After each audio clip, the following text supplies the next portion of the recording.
আজকে তোমাদের আমি আগে যেখানে থাকতাম মানে মুর্শিদাবাদে সেখানকার একটা জায়গা সম্পর্কে বলবো। এখন যে ভিডিওটা দেখছো সেটা বহুকাল আগে করেছি, প্রায় 2 বছর হয়ে গেল, তারও বেশি, প্রায় 3-4 বছর। তো সেখানে আমি গিয়েছিলাম জগৎবন্ধু ধাম। প্রভু জগৎবন্ধু ছিলেন বাংলার একজন ভারতীয় ধর্মীয় নেতা। তিনি তার বেশিরভাগ জীবনের সময় আধুনিক ভারত এবং বাংলাদেশের শ্রী অঙ্গন আশ্রমে ধ্যান ও ধর্মপ্রচার করে কাটিয়েছেন।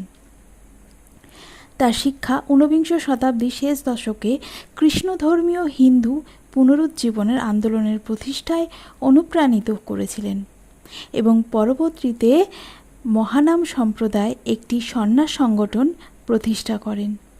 তার ভক্তরা তাকে কৃষ্ণ এবং চৈতন্য মহাপ্রভুর সাথে সমান করে এবং বিশ্বাস করে যে তিনিই হলেন কৃষ্ণ। প্রভু জগৎবন্ধু তার শিক্ষার সারসংক্ষেপ কিছুটা এইভাবে তুলে ধরেন: সকলের প্রতি দয়া ও করুণা প্রদর্শন করো এবং সকলের মঙ্গল করো। সকলকে বিনামূল্যে ধর্ম দান করো। হরির পবিত্র নাম দীক্ষাগ্রহণই মোক্ষলাভের একমাত্র নিশ্চিত উপায়। এটাই মোক্ষের রহস্য, আর এইটাই অন্যদের প্রতি চিরন্তন মঙ্গল করার রহস্য।